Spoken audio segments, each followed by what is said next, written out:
Breaking చూస్తున్నాం. తెలంగాణలోని రేవంత్ రెడ్డి ప్రభుత్వం రైతు భరోసా, ఇంద్రమ్మ ఆత్మీయ భరోసా, ఇక ఇంద్రమ్మ ఇల్లు, కొత్త రేషన్ కార్డుల జారీ పథకాలను గణతంత్ర దినోత్సవం నాడు శ్రీకారం చుట్టారు.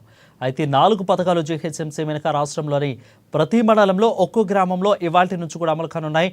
ఇక రైతు భరోసా, ఇంద్రమ్మ ఆత్మీయ భరోసా డబ్బులు రైతు కూలీల ఖాతాలో జమ కాబోతున్నాయి. మండలానికి ఓ గ్రామం చొప్పున మొత్తం 606 గ్రామాల రైతు భరోసా, అలాగే ఇంద్రమ్మ ఆత్మీయ భరోసా నిధులను లబ్ధిదారుల ఖాతాలో జమ చేయబోతున్నట్లు రేవంత్ రెడ్డి ప్రభుత్వం తెలిపింది.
ఇక మొదటి దశలో రైతు భరోసా, ఇంద్రమ్మ ఆత్మీయ భరోసా డబ్బులు ప్రజల ఖాతాలో జమ కానున్నాయి. ఇక మొదటి దశలో భాగంగా ఎకరాకు 6,000 రూపాయల చొప్పున రైతుల ఖాతాలో నగదు జమ కానుంది. మరోవైపు రైతు కూలీలకు ఇంద్రమ్మ ఆత్మీయ భరోసా కింద ఏడాదికి 12,000 రూపాయలు అందిస్తుందని ప్రభుత్వం. ఇక మొత్తంగా కూడా నేటి నుంచి రైతుల ఖాతాల అకౌంట్లో జమ చేస్తుంది. మొదటి విడతలో దాదాపు 10 లక్షల మంది లబ్ధిదారులకు లబ్ధి చేకూరనున్నట్లుగా తెలుస్తా ఉంది. దీనిపై మరింత సమాచారం మా ప్రతినిధి రాంబాబు లైవ్ అందిస్తారు. రాంబాబు, చెప్పండి, నేటి నుంచి అయితే ప్రారంభం కానున్నాయి. సో ఎలా ఉండబోతుంది ఈ యొక్క 4 పథకాలకు సంబంధించిన అప్డేట్స్ ఏంటి?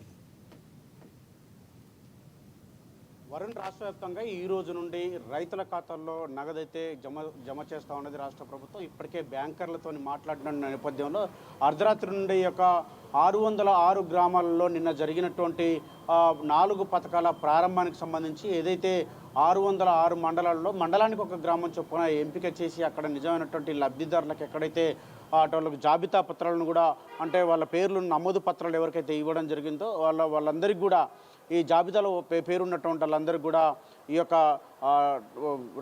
రైతు భరోసా, అదేవిధంగా ఇందిరమ్మ ఆత్మీయ భరోసాకు సంబంధించినటువంటి నిధులను అయితే రాత్రి 12 తర్వాత రాష్ట్ర ప్రభుత్వం విడుదల చేసింది. ఈ యొక్క 606 గ్రామాలకు ఈ యొక్క 4 పథకాలకు సంబంధించి, ఈ రైతు భరోసాకు సంబంధించి, అదేవిధంగా ఇందిరమ్మ ఆత్మీయ భరోసాకు సంబంధించి, రైతు భరోసాకు సంబంధించి ఎకరాకు 12,000, అంటే ఈ దఫా అంటే ఈ విడతకు 6,000, వచ్చే పంట కాలానికి 6,000, అంటే అదేవిధంగా ఇందిరమ్మ ఆత్మీయ భరోసా కూడా ఈ సంవత్సర కాలంలో మొదటి దశ 6,000, రెండవ దశ 6,000, మొత్తం 12,000 రూపాయలుగా రాష్ట్ర ప్రభుత్వం విడుదల చేయడానికి రాత్రి నిధులను కూడా రైతుల అకౌంట్లోకి, అదేవిధంగా రైతు కూలీల అకౌంట్లోకి నేరుగా డబ్బులు బదిలీ చేసేటువంటి ప్రక్రియ అయితే మొదలుపెట్టింది. దీంతో రాష్ట్ర ప్రభుత్వం 4 పథకాలను ప్రారంభించడంతో ఇప్పటికే ఇటు రేషన్ కార్డులకు సంబంధించి కానీ, లేకపోతే ఇందిరమ్మ ఇళ్లకు సంబంధించినటువంటి కొంత ఇబ్బందికరమైనటువంటి పరిస్థితులు ఉన్నటువంటి నేపథ్యంలో ఈ యొక్క మొత్తం ప్రక్రియ కూడా నిజమైనటువంటి లబ్ధిదారునికి ఈ యొక్క పథకాలు అందాలని చెప్పేసి,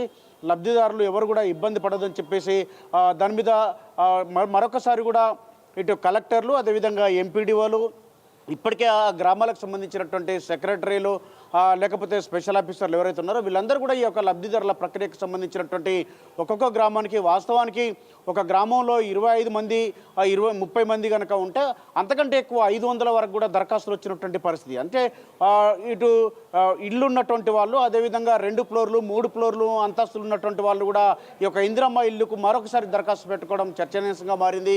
దీంతో గందరగోళమైనటువంటి పరిస్థితి ఏర్పడింది. నిజమైనటువంటి ఎవరికైతే ఇళ్ల స్థలం ఉండి ఇల్లు లేదో అలాంటి వాళ్ళకి ఇవ్వాలని చెప్పేసి రాష్ట్ర ప్రభుత్వం భావిస్తూ ఉంది. కానీ ఇల్లు ఉన్నటువంటి వాళ్ళు కూడా దరఖాస్తు చేసుకోవడంతో దీనిపైన నిజమైనటువంటి లబ్ధిదారుని ఎంపిక చేసేటువంటి ప్రక్రియకు కొంత టైం తీసుకొనైనా ఖచ్చితంగా ఎవరికైతే అర్హులు ఉన్నారో వాళ్ళకి ఇవ్వాలని చెప్పేసి రాష్ట్ర ప్రభుత్వం భావిస్తోంది. ఇటు రేషన్ కార్డు కూడా అదే పరిస్థితి ఉన్నది.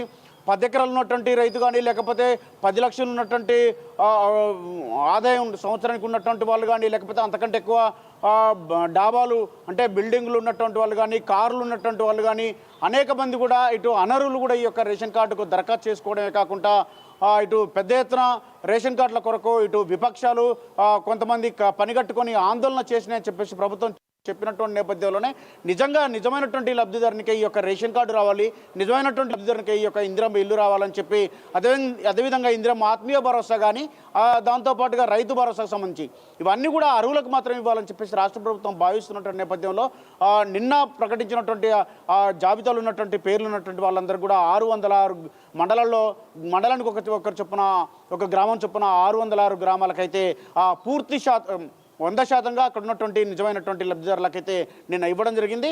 ఇప్పుడు వాళ్ళకైతే నిధులు ఈ రాత్రి నుండి విడుదల చేయడం జరిగింది. కాబట్టి మిగతా ప్రక్రియ మొత్తం కూడా మార్చి 31 వరకు పూర్తి అయ్యేటువంటి అవకాశం ఉంది. వరుణ్, ఆల్రెడీ కూడా మనం ఇంతకు ముందు వదిలిన రైతు రుణమాఫీ చూసుకున్నట్లయితే దాదాపు చాలా మంది లబ్ధిదారులు కూడా మాకు అందలేదంటూ కూడా అభ్యంతరాలు వ్యక్తం చేశారు. సో ఈసారి ప్రభుత్వం అలాంటి మాటలు వినకుండా అలాంటి మళ్ళీ పునరావృతం కాకుండా ఈ 4 పథకాలకు సంబంధించి ఎలాంటి కట్టుదిట్టమైన చర్యలు తీసుకుంటుంది రాంబాబు?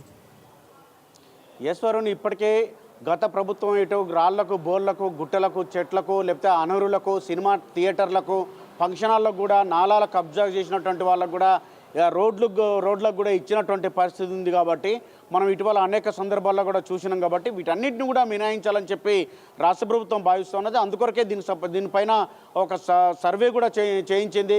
అటు క్షేత్రస్థాయిలో వ్యవసాయ అధికారులు కూడా వెళ్ళి ఇటు పరిశీలించడం జరిగింది. ఏదైతే వ్యవసాయ యోగ్యమైనటువంటి భూమికి మాత్రమే ప్రతి ఎకరకు కూడా రైతు భరోసా ఇవ్వాలని చెప్పేసి రాష్ట్ర ప్రభుత్వం భావించింది. కాబట్టి వాళ్ళందరికీ కూడా ఎలాంటి ఇబ్బంది లేకుండా ఎక్కడైతే కొంతమంది అనర్హులు కూడా ఈ జాబితాలో ఉన్నారో వాళ్ళందరూ కూడా అనర్హులను తొలగించాలని చెప్పేసి రాష్ట్ర ప్రభుత్వం భావిస్తూ ఉంది. నిజమైనటువంటి లబ్ధిదారులకు మాత్రం ఈ 4 పథకాలు కూడా అందాలని చెప్పి కొంత సమయం తీసుకునైనా కానీ ఈ పథకాలను ఖచ్చితంగా అమలు చేసి తీరాలని చెప్పి అర్హులకు మాత్రం ఇవ్వాలని చెప్పేసి ఈ యొక్క పథకాలలో ఎలాంటి ఇబ్బందులు లేకుండా, ఈ రాజకీయాలు లేకుండా, పార్టీలు లేకుండా, కులాలు మతాలు తేడా లేకుండా అందరికీ ఇవ్వాలని చెప్పేసి రాష్ట్ర ప్రభుత్వం భావిస్తున్నది. Varun, right, thank you Rambabu for the clear update.